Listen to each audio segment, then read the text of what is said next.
Okay, we're on to item 8 on the agenda, which is the Council Champions and Outside Bodies paper and the SLAP recommendation. And Chris is going to take us through the paper. Thank you.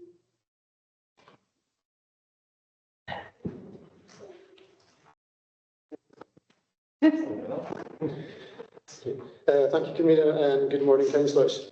So the paper, as presented, seeks approval of changes to champion roles which have arisen as a consequence to changes to spokesperson roles agreed at the Council's previous meeting. In addition, the paper seeks nominations for the appointment of representatives to external bodies, should Council wish to continue to be represented on these. Further, the paper asks Council to review the number of senior councillors and approve revised remuneration in line with the Scottish Government's regulations which take effect from the 1st of April 2025. In relation to Champion, at its meeting on the 30th of January 2025, as part of its mid-term review of the Council decision-making framework, the Council agreed changes to political responsibilities with a number of roles disestablished and new spokespersons and deputy spokespersons established. Based on these changes, it is now recommended that champions are appointed as follows. Champion for carers, the deputy spokesperson for people. Champion for older people, the deputy spokesperson for place. Champion for climate change, the spokesperson for place. And the champion for children and young people, the spokesperson for people. No changes are proposed to the current champions for veterans, armed forces, equalities, or further promise. As a result of the changes to spokesperson, a number of members have indicated their intention to resign from their roles on outside bodies. As such, nominations, if Council still wish to be represented, are sought for Children's Here in Scotland, Clackmannanshire and Stirling Environmental Trust, the Integrated Joint Board, NHS Forth Valley Board, Thestran Board, the COSLA Policy Board for Health and Social Care, COSLA Policy Board for Community Wellbeing, and the COSLA Policy Board for Environment and Economy. The remainder of the paper presented today relates to the implementation of the Scottish Local Authorities Remuneration Committee, or SLARC, recommendations which have been fully accepted and implemented by the Scottish Government and laid before Parliament. A number of considerations are outlined in the paper, including SLARC, which is a fully independent, publicly appointed committee, was reconvened by the Scottish Government in April 2023 to undertake an independent review of councillor remuneration. SLARC undertook a job evaluation style reassessment of the councillor role. The last implemented review of elected member remuneration was in 2007, and a subsequent review in 2011 was not taken forward. SLARC's research demonstrated that in some local authorities, senior councillors were required to lead on several policy areas. Scottish councillors do not reflect the demographic makeup of the general population, and evidence showed that the biggest barrier to people coming into elected office was the remuneration of councillors. Additionally, the report also showed particular barriers for women, which included both remuneration and childcare, as well as the reputation of politics as a whole, behaviours in councils, misogyny and abuse on social media. Young people were prevented from coming into elected roles because of relation to balancing of their careers and the role as councillors balancing their family life and remuneration. Councillors with disabilities identified financial barriers and difficulties in taking on secondary employment. And overall, childcare, personal safety and the complexity of the new roles was seen as barriers. The SLARC report aims to tackle the underrepresentation and diversity of elected members. Beyond senior councillors, councils have no remit to influence the remuneration of any other category of elected member, and councils are legally bound to implement the regulations as set out by the Scottish Parliament. The statutory instrument, which has been laid before Parliament, comes into force on the 1st of April 2025. The instrument allows the Council, should it wish, to increase the number of senior councillors from 8 to 10.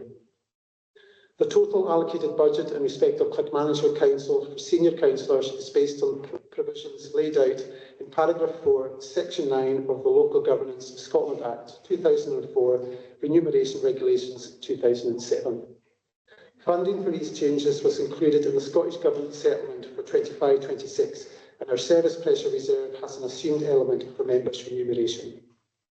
Council are therefore asked to consider and advise which recommendation it wishes to implement from those outlined in paragraphs 2.5 and 2.6 of the paper. The Council's monitoring officer and myself are happy to respond to any questions members may have on all of the aspects of the paper. Okay, thanks, Chris. The paper's open for questions. Any questions?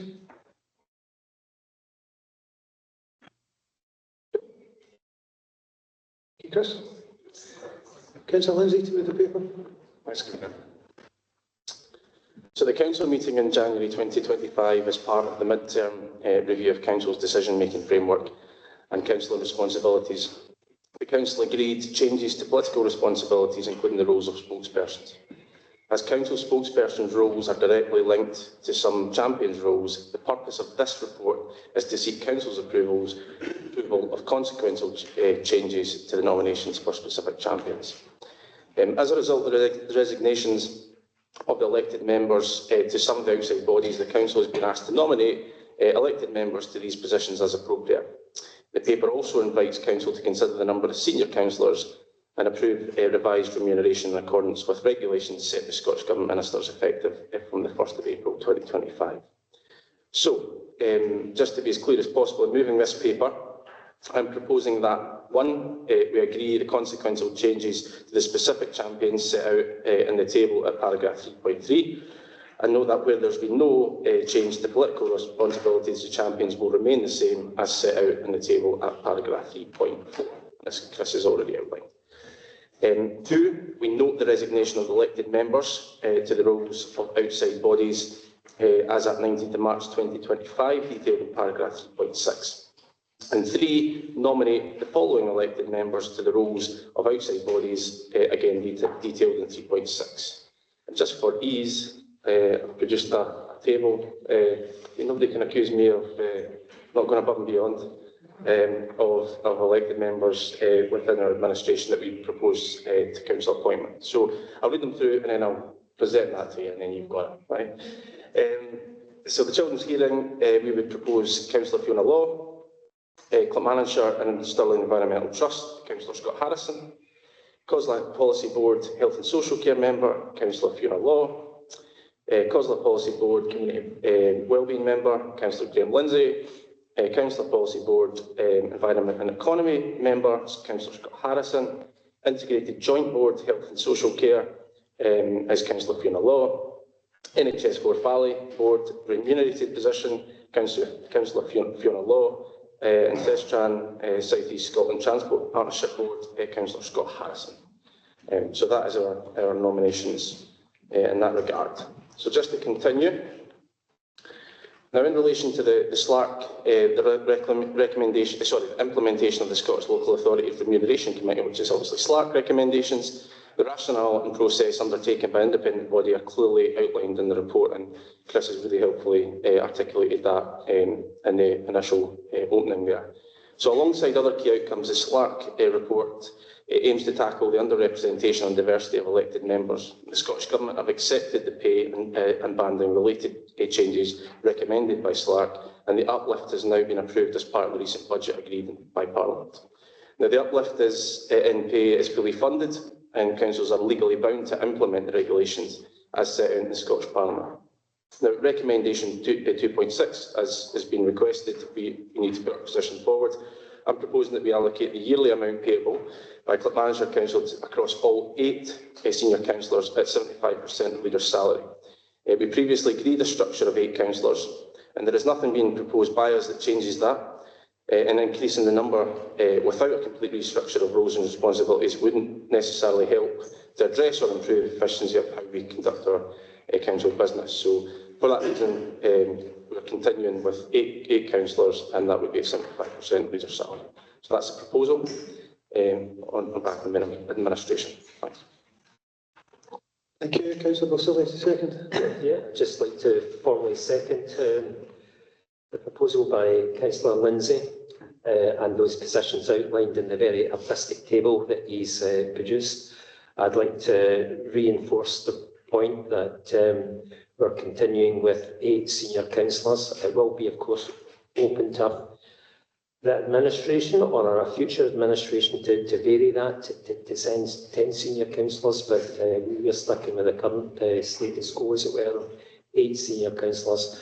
And I'd just like to reinforce that this is the certainly in my time as a councillor, there was a review of councillors' remuneration that went back to 2005, 2007 and 2011. And this is the first one after all of that time to try and redress some of the inequalities that exist that's actually been agreed by the Scottish Parliament. So it's been a national review. And I think it does give us, some of us that work in small local authorities, equality and parity of esteem with some of the other councils. I think the redress, in terms of the size of the councils, probably hasn't gone far enough, because in my own view, small councils and the councillors within them carry out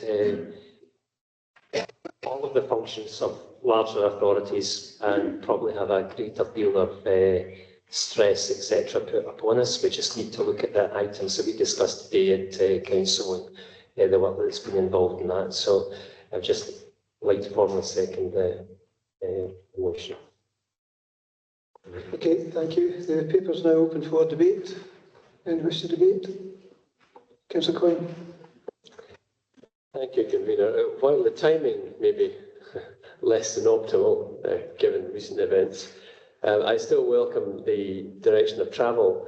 I think it's really important looking forward to make it possible for people younger than I to be able to take the time and become councillors, something you should be doing at a much younger age when you get more energy and more time, not more time, but this would allow more people the option, particularly those who've got flexible working lives, to spend time, effective time as a councillor. It does take up a lot more time than you think when before you come into it. Therefore, it's an important role, and it needs talent to do it effectively. And we can't rely on a narrow section of society. It needs to be open to more people working in the private sector, coming into a public sector environment. It's good for both of them to get that experience. So I think it's an excellent idea. But as I said, it's not going to be that popular out there in the sticks. But we'll have to take that on the chin, like we do a lot of things. Okay, that's all. Okay, thank you. Any other contributions to the debate? No? Okay, so there's a series of decisions we need to take in relation to this paper. We'll try and walk through them one at a time. The first one's probably in terms of 3.3, the recommended political post holder appointments to champions position. That's been outlined in the paper. I'm reminded to approve that as it's laid out. Okay, 3.4, it's the same, champions for veterans, champions for armed forces. We're happy to accept that as it's laid out in the paper. So the next one is for the outside bodies, and we've got a list there. The administration have given forward a list of people that they're nominating to those posts. Are we happy to agree with those nominations, or do we have any alternatives? Happy to agree to that list. Okay, thank you. And finally, the proposal from the administration is maintaining the number of councillors at 8 and the remuneration being set at 75% of the leader's salary. Are we content with that? So okay, so based on those decisions, are we happy to approve the paper as laid out? Yes. Thank you. Item 9 is HR policies, and Ali here is going to take us through it. Thank you.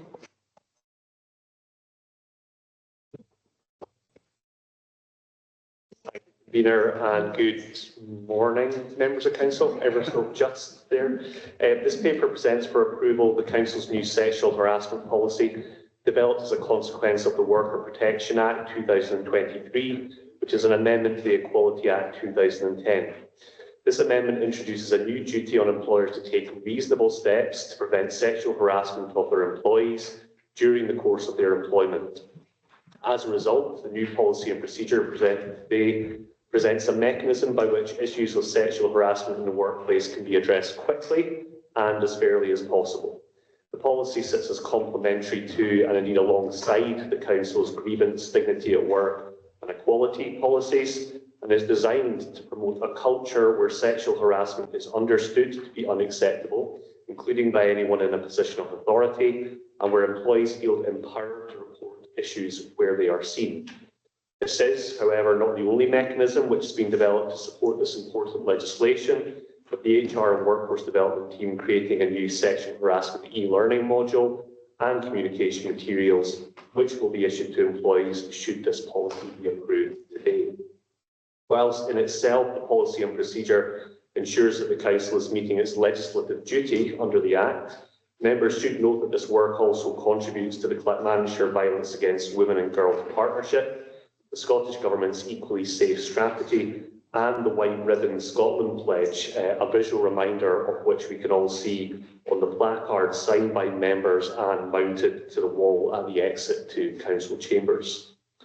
Finally, as a matter of process, it should be noted that this policy and procedure was approved via the council's policy group in conjunction with our trade unions and was subsequently noted to progress the council for approval through the tripartite meeting of the 4th of December 2024. I'm happy to take any questions that you may have. Thanks, Ali. Councillor Forster. Yeah, I mean, I probably know the answer to this one, but the scope of the policy, it applies to all employees, officers, consultants, contractors, casual workers and agency workers. Does it apply to councillors? Well, because we're agency. I think in line with our disciplinary and grievance processes where concerns are noted, yeah, they can be raised by staff and addressed as appropriately through those policies and procedures. Councillor McTaggart. Thanks, convener. Excuse me. 9.3, page 98. I just want to clear everything up with that.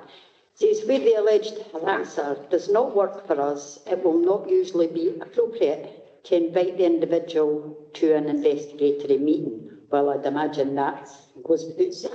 However, as the channels to sort of pinpoint where these people should go and point them in the right direction, should this be brought to our attention? It could be for a variety of reasons. It could be because somebody's off sick because they've been harassed elsewhere. So do we have channels that we can direct people to should that occur?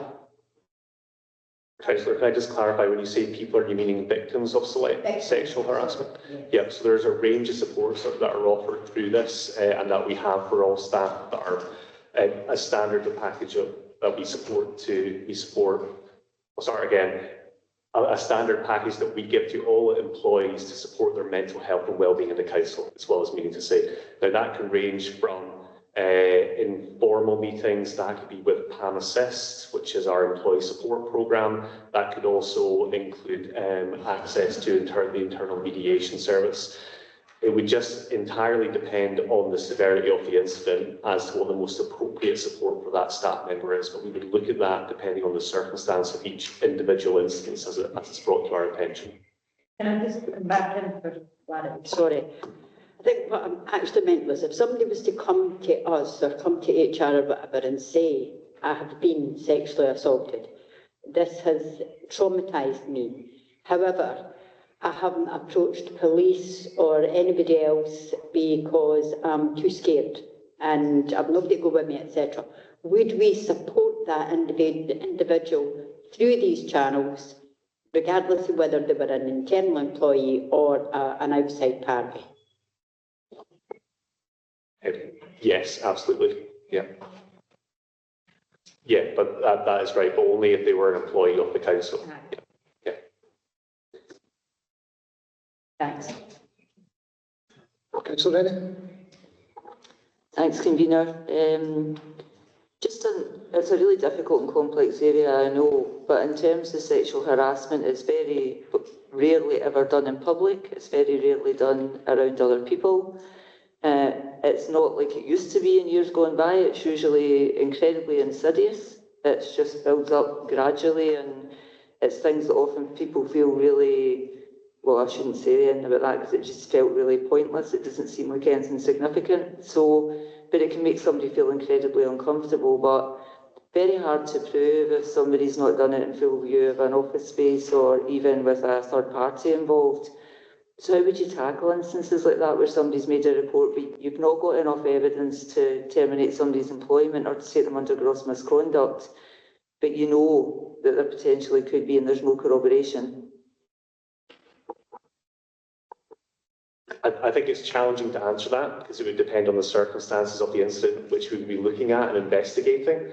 I think what you are touching though on there, Councillor, is exactly the spirit of the legislation as it's intended.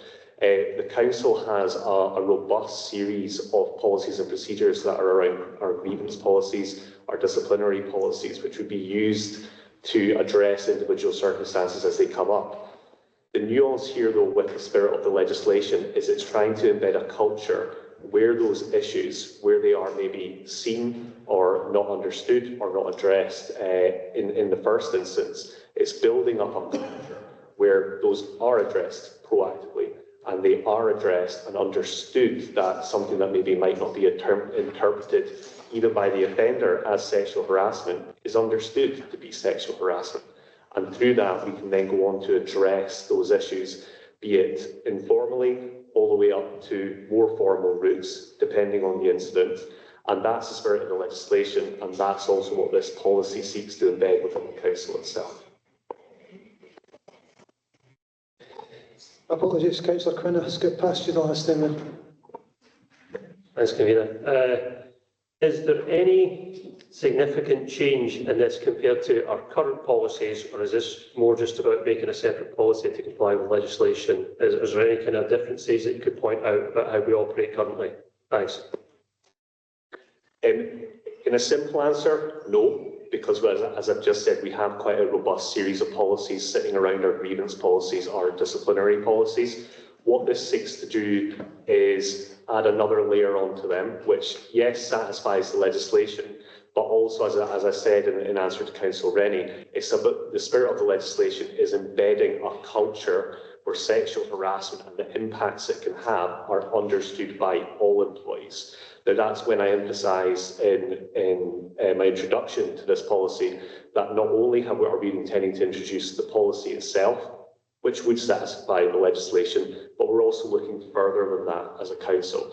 The legislation says to take all reasonable steps, so in our mind that's introducing the policy, yep, that's great, but also looking at the e-learning module, which we'll be issuing to staff to, again, increase awareness and knowledge of these issues, in addition to the communications activity that we'll be undertaking should this be approved today.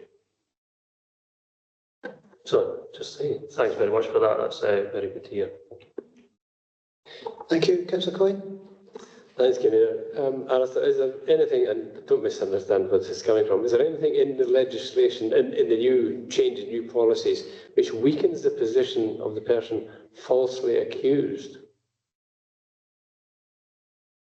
That's a really interesting question, Councillor Coyne, and it's not something I know explicitly off the top. I wouldn't want to infer something that was in the legislation, but I'm happy to come back to you with further detail on that should you wish it. Any further questions? No? Okay, thanks, Ali. Councillor Forson to move the paper. I'm pleased to propose the paper. I mean, the Quality Act means that we have to take reasonable steps to prevent sexual harassment of employees, and this policy sets out exactly the steps that we are taking to do that, but also the steps that can be taken by people who have been sexually harassed. I mean, obviously, all employees have to be treated fairly, and that's exactly what this policy aims to do. The Council is also aiming to develop a culture in which unacceptable behaviour is not tolerated, and that people feel confident that they're able to bring forward any complaints of sexual harassment without fear of reprisal. The policy also, I think, it's important to say, gives the steps that will be taken to ensure that any complaints are dealt with quickly and as fairly as possible. That's important for anyone who has been sexually harassed, but also for anyone who has been accused of sexual harassment. So I'm happy to propose the policy. Thank you. Councillor Hamilton, second. Yeah, I'll formally second. Okay, thank you. The paper's now open for debate. Councillor Rennie. Yeah, I was really pleased to see this, and I'm sure, and I'll start by saying I'm not only referring to women and girls, men can be sexually harassed too, but certainly with the Me Too movement, we've seen over and over how many women just suffer multiple and continuous sexual harassment throughout their lives. Not only at work, but throughout all aspects of their life. And I'm sure that most women that we speak to will have been in that scenario. What I would say is, and I've shared this with the group on Monday, I've been subject to sexual harassment at work twice. Both cases it went absolutely nowhere because it wasn't corroborated. And that always is my concern in terms of if there's nobody there to witness the scenario, then often it doesn't go anywhere and people are left having disclosed, being in an even worse position because they're then targeted because they've disclosed. So it's a really fraught with difficulty area, but I think we need a starting point, and to have a policy is really useful to have that starting point to work from. But I think throughout society we've still got a long way to go to ensure that harassment isn't tolerated at any level. Thank you. Any other contributions?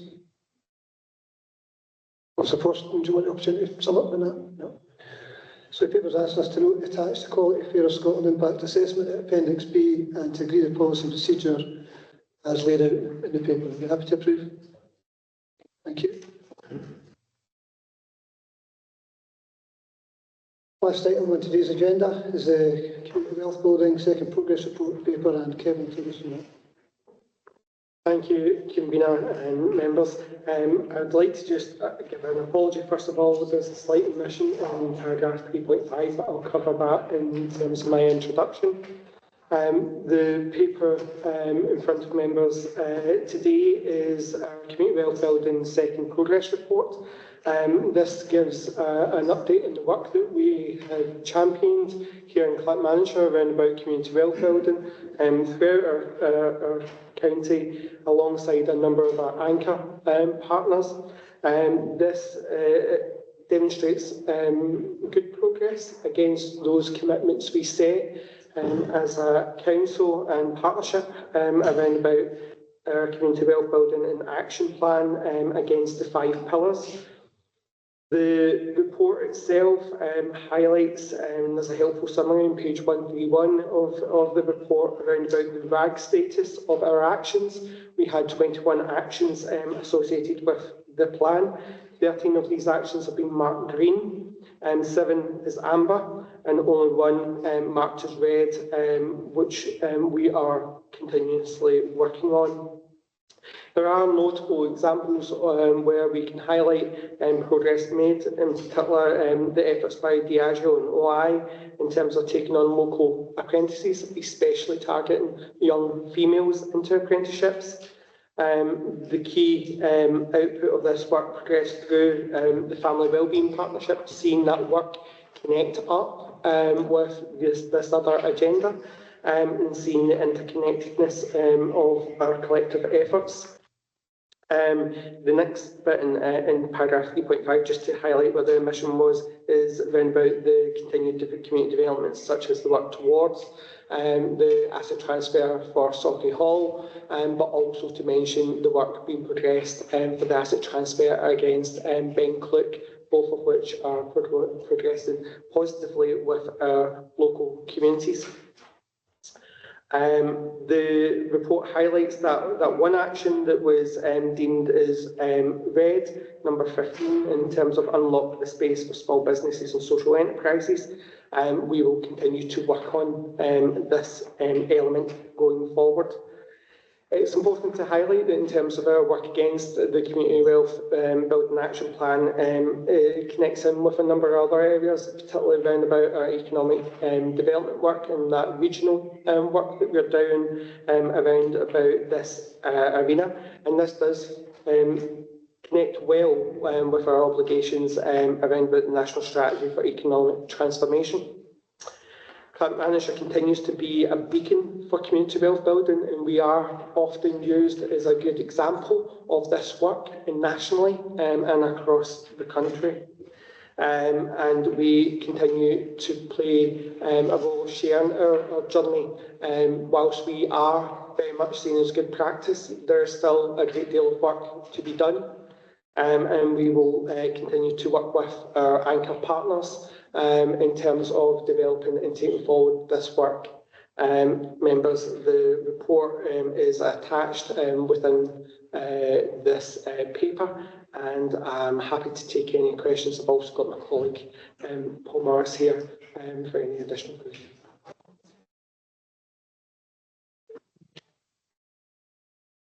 Sorry, apologies. I've been told that the item is not read in the page at the back.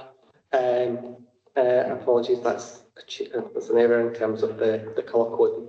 Apologies. So number 15, yeah, that should be read. Okay, is that? Yes, yeah, 15. Okay. Any questions for Kevin? Councillor Coyne? Just a very quick and simple one. In that very point you're mentioning, point 15, which is currently read, is there an opportunity to look at Carswich House to fill a gap there? I think there's certainly opportunities across the board for us to fill a gap there.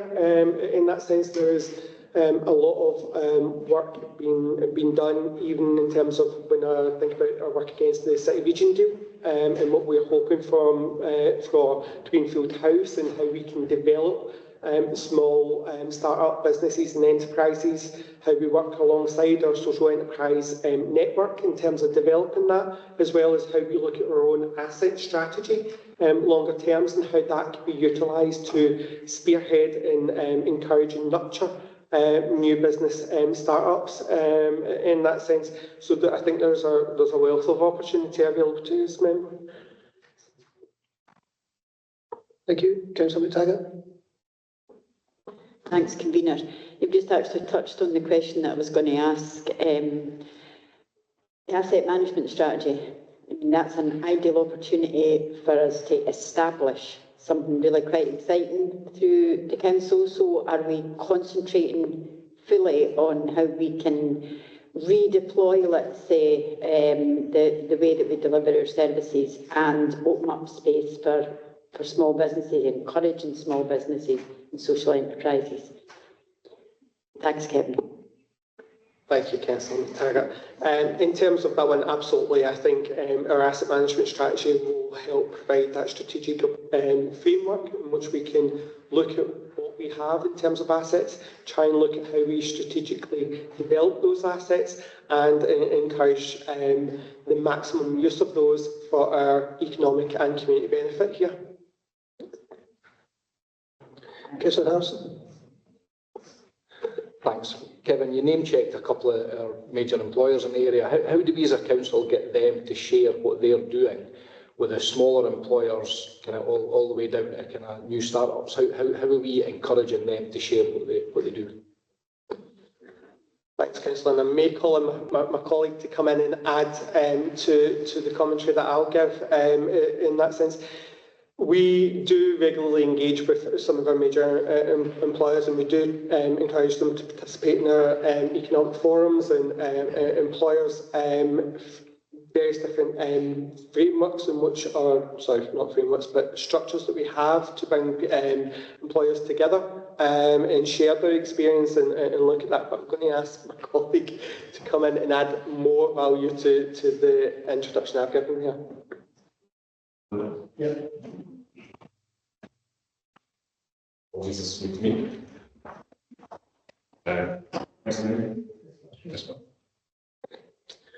Thanks, everyone. Yeah, we don't have representation for the small business sector on the Anchor Partnership, but we've got a number of other fora that we can use to promote the work that we're doing on the Anchor Partnership through the networks that support business organisations. So thinking about Chamber of Commerce, Institute of Directors, they are represented on the Business Support Partnership, which is another body underneath the community planning structure within the council. And we also meet informally with lots of businesses to promote what's going on. Where we get an opportunity to bring the large employers together with the small employers, we always make sure that they promote the work that they're doing to support the community wealth building agenda.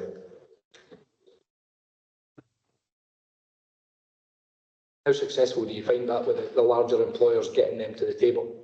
Because probably what they do with some of that is they're doing that work anyway. That will be part of their own business models. It's about how do we move that business model from the bigger ones to the smaller ones to give them that experience of how it's been done. So how successful is it to get them to the table? It has been relatively successful. We had, for example, we had a green event last year, and we had some colleagues from Diageo come along to talk about the work that they're doing at the Black Grange facility. They also came along to an employability event that we had last year. So in terms of inviting organisations along to our events, it's quite successful. We're also looking to work with OI around district heating. It's in its early stage. I know that some work was done a few years ago, but when we start that work, we'll be engaging with other businesses locally to see if they can contribute towards that work.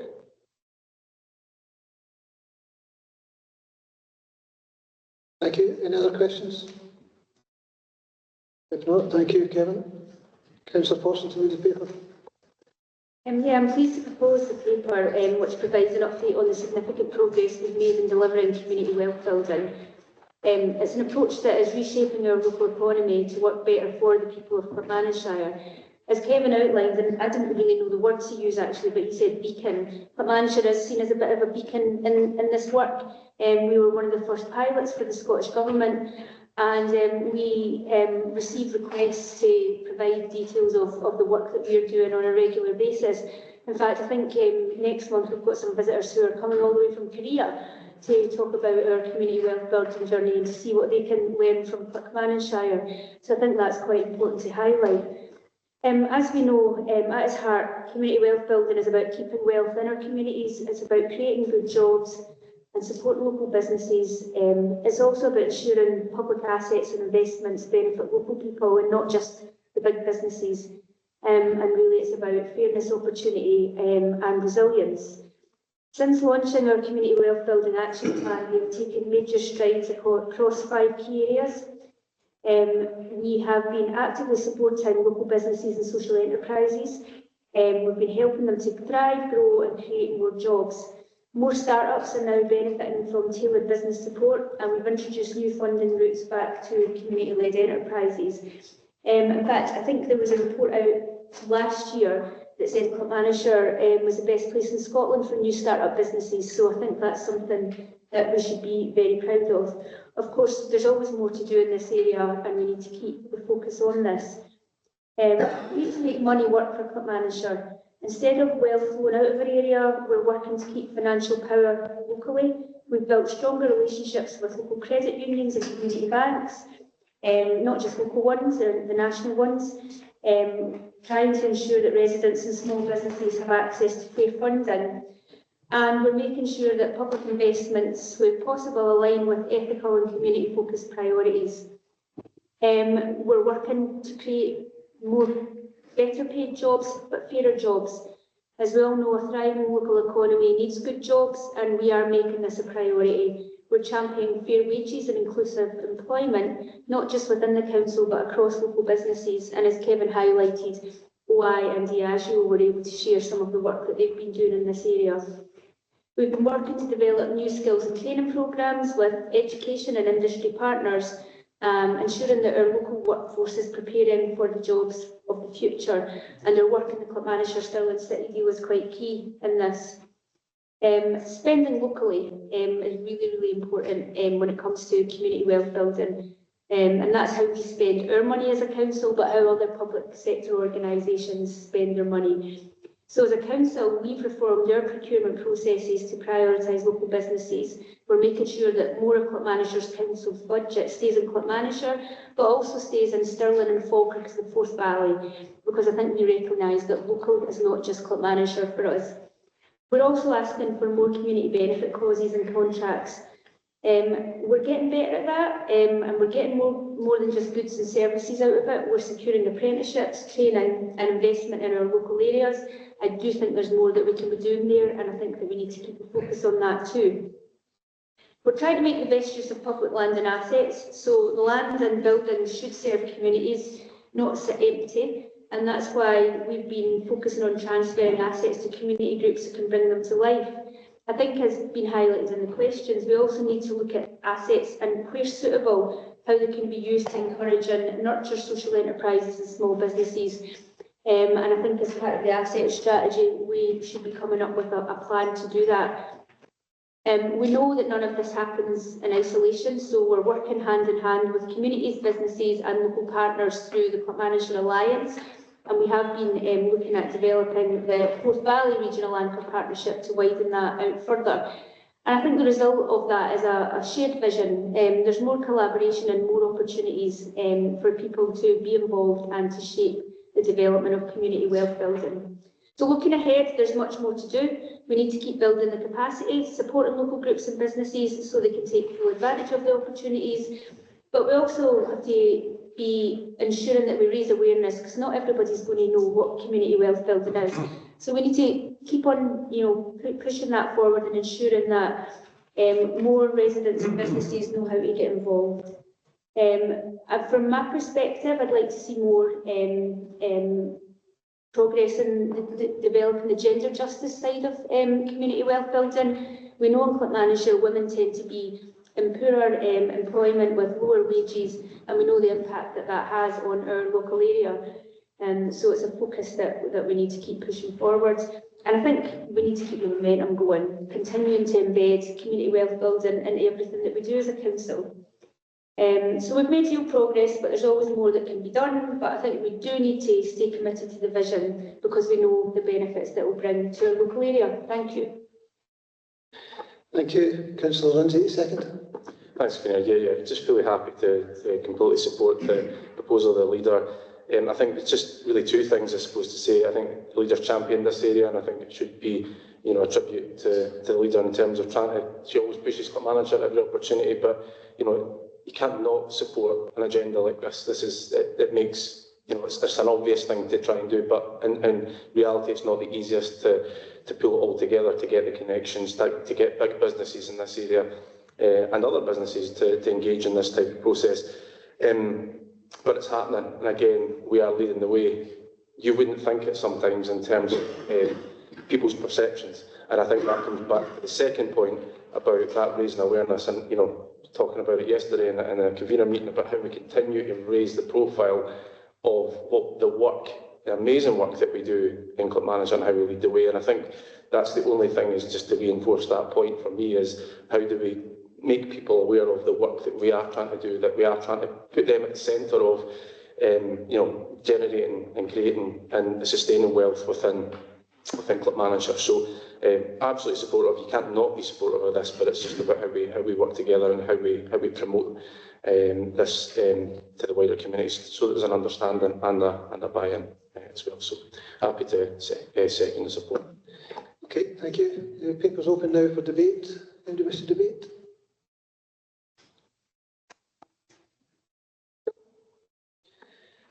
So the paper asks us to note the progress and delivery of the 21 action plans as detailed in the Community Wealth Building Action Plan approved at the Council meeting from December 2020. And we're asked to agree to the proposed activity to be undertaken in 2025 to further embed community wealth building in Clackmannanshire in the year ahead as outlined within paragraph 37 of the report. We're happy to approve. Okay, thank you. That's the end of the meeting. Colleagues, thank you very much for your input. Thanks very much to all the officers today.